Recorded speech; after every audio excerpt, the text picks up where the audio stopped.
The big news today: for the second straight weekend, an SEC football coach has been relieved of his duties, but this one is a big one. This is the whale. The LSU job has officially opened because Brian Kelly is out. He has been fired. He has been let go. It is officially official from LSU football themselves. Obviously, guys, if you have missed it today, earlier today, the rumors start swirling. There's meetings happening with Brian Kelly, with the governor, what have you. They're, in the state of Louisiana, politics obviously plays a big part. Essentially, it seems like everything they do, especially when it comes with LSU. Essentially, long story short, they're forcing his hand. They want him to make staff changes, get rid of Joe Sloan, etc. Brian Kelly pushes back. That meeting, just shit hits the fan essentially in that meeting. They say, you know what? You don't want to do what we tell you to do. We'll just go ahead and fire you as well because we really don't want you here anyways. Guess what happened? LSU said, say less. Let's do it. They have gotten rid of Brian Kelly. Now, there's some negotiation going on back and forth. The big thing is the buyout. How much money is Brian Kelly going to get? He's initially owed, or at least we thought he was going to be owed. If this stands, $54 million. You have to imagine LSU is going to try to talk that number down. Bear, with that being said, reacting to the news, I'm not surprised. I'm really not. After the way last night went, talking to LSU fans, my good friend Blake Ruffino, who I was able to see in Baton Rouge, went to dinner with him to Pyran's on Friday, had ourselves a great time, which, by the way, the weekend was electric. But talking to him, talking with other LSU folks, we went up to Alex Box Stadium, met up with our folks at Dat Bingle Bus, hung out with them all day Saturday. A lot of folks, believe it or not, Bear, with some big-time LSU influence in those circles, talking with them, talking with others. It was not surprising to me at all to see what happened last night and it was always a matter of when, not if. I think the decision was made, obviously. And I'll say this, Brian Kelly is living proof. You cannot be a jackass and suck at your job and live to tell the tale. Because Brian Kelly's an asshole. Like, Brian Kelly was the least likable coach in the SEC. And I think even as an LSU fan, if you are one, you would have to admit that. He was not a liked guy. Like, there were other missteps and misfires and reasons that his LSU tenure did not go the way that I'm sure he hoped and expected and that LSU folks hoped and expected. But it kind of boils back down to, like, he was such an ass from the start. And it came off as this, it felt like the worst fit we've ever seen in college football, or at least one of the worst fits, with him being at LSU, the fake accent out the jump, the cringy recruiting videos he did. Then he starts coming at the LSU fan base, calling them spoiled and entitled. And you had this back and forth and this tension. And, LSU did everything they could to support him. They gave him a roster, I think, this year that there's a reason everybody was picking them to be in the playoff or win the SEC or go to a national championship. There is a reason they had those lofty expectations and everybody thought so much of them in the preseason, but it just never clicked. And again, fit is important down there on the Bayou, I think. So again, it's probably the most important thing, if we're being honest. Yeah, it's one of the most important. Again, it's living proof, like I said.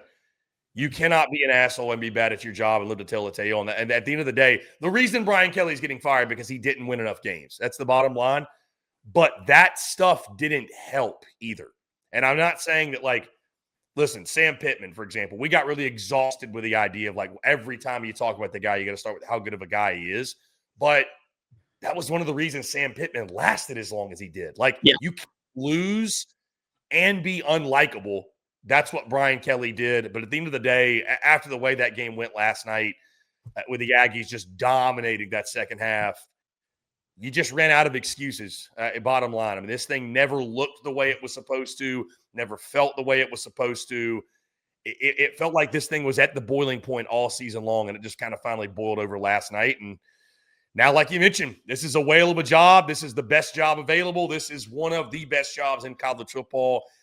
There's no place like LSU when it's right. There's no place like Death Valley when it's right. And they're going to get a guy in there, damn it. If it's the last thing they do, is going to get it right. So, obviously, I know, Bear, you talked a lot about a lot of names. We'll drop some content in the morning.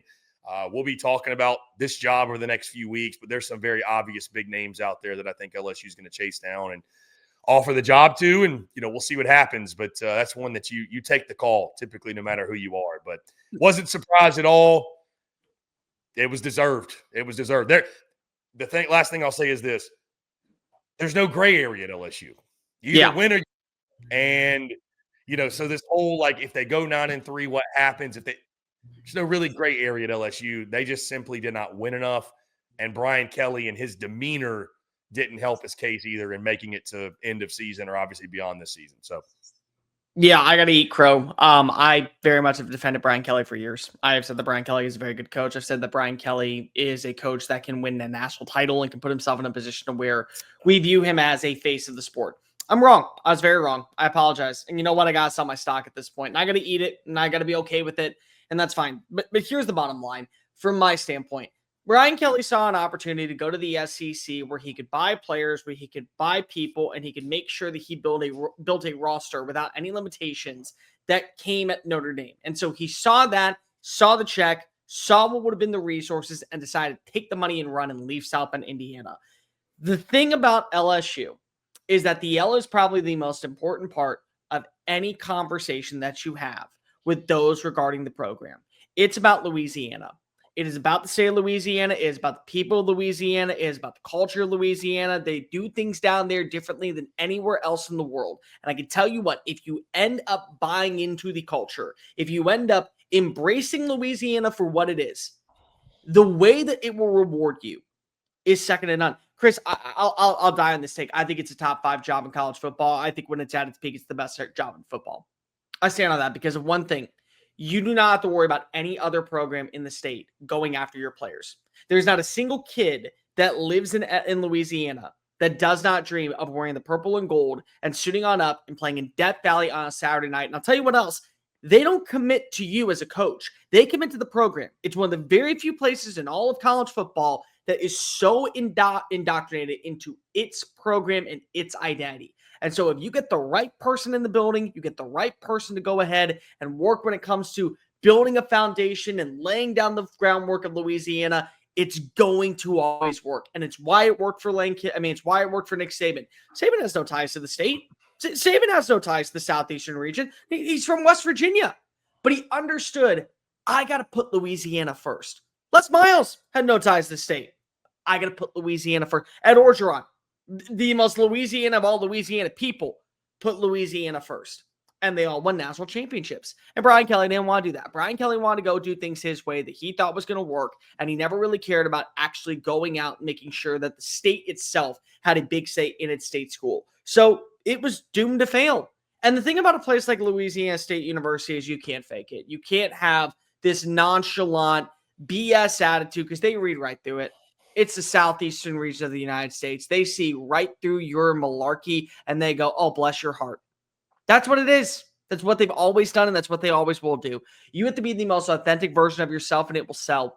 And as long as you're that way, people will be able to buy into you. And then you buy yourself some time with wins. You want to know why Les Miles had opportunity after opportunity to fix the problem? Because you won. You want to know why Ed Orgeron was able to buy himself some time? Because he won. You win, it solves a lot of problems. But it was doomed to fail from the get-go. I didn't want to believe it because if you had a Heisman Trophy winner and then you go ahead and you turn the time into a position where it felt like all you need to do is fix one thing. And then eventually it just kind of came and blew up in your face to where it was, no, what Brian Kelly's doing is he's waiting for one more person to blame and throw under the bus before it gets to him. He's like going out of the way to grab people and throw them quite literally in front of all of the negative shell fire that comes and tries to hit him and give himself as much time as possible to eventually not have to take any ownership of what went wrong. And it was evident last night, multiple times. You're watching this. He is going out and he's looking at Joe Sloan, and he's looking at Blake Baker. He's looking at special teams coordinator. And you know what he's doing? He's saying, what the hell are we doing? Like, what the bleep are we doing? What's going on here? You're blaming your coaches. You hear the calls. You know exactly what's going on. You certainly could easily say, I don't want to run this. No, you want to what? You're okay with it because you can't wait to go ahead and throw someone else down and go, hey, you're at fault here. Not me. It's not my problem. Didn't want to build an equity in recruiting. Didn't want to go through the daily nuances of having to build the sustainability of the program. That's what was the problem. And I hate to be this guy, but I'll tell you what, at a place like LSU, you can't have a life outside of college football. You have to be all in on LSU.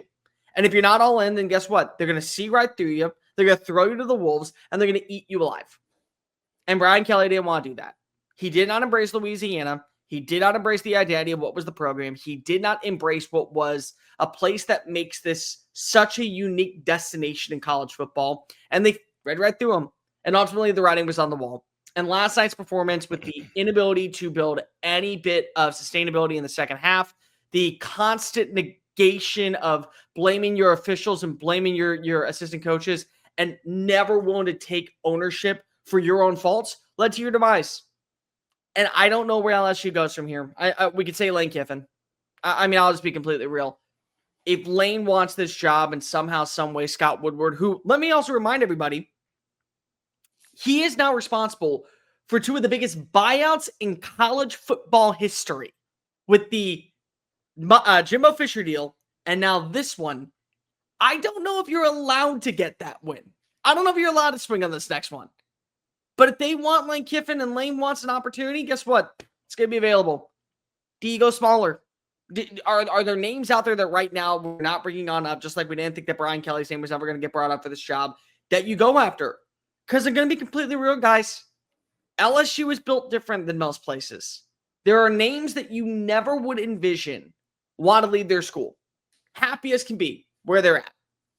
And they're on the phone with their agent right now asking, just throw it out there. Would they be interested in me? They're doing it because if you get LSU to its peak, it has the opportunity to be the best job in college football. I argue it's top 3. I can understand if you put it at 1. I get it. You got to nail this next hire, though, because of you have fans that are getting very impatient. And unfortunately, in this day and age where we are with college football, it's very hard to say otherwise. It's very hard to have these type of conversations still going on.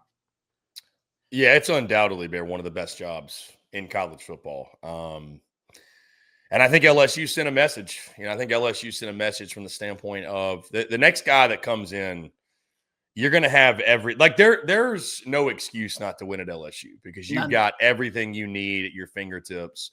You've got a heck of a fan base. Obviously, you look at the support they gave Brian Kelly.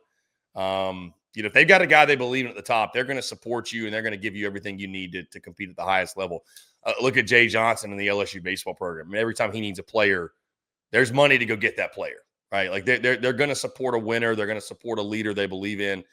I mean, again, I agree with you 110%. It's one of the best jobs in college football. I'm excited to see who they go get. And things just got really toxic. I mean, again, this move being made kind of just past the midseason point. I mean, dude, I was told that Brian Kelly during the bye week was on vacation. He was away. He was not in the building. He went to his Florida vacation home. I mean, it just stuff like that. It got really, really bad behind closed doors. I think he knew it was over. Or at least I think he knew it was coming to an end. I mean, the Vandy game was that first real sign that, hey, this is going a really bad direction. And then obviously last night, again, it just boiled over.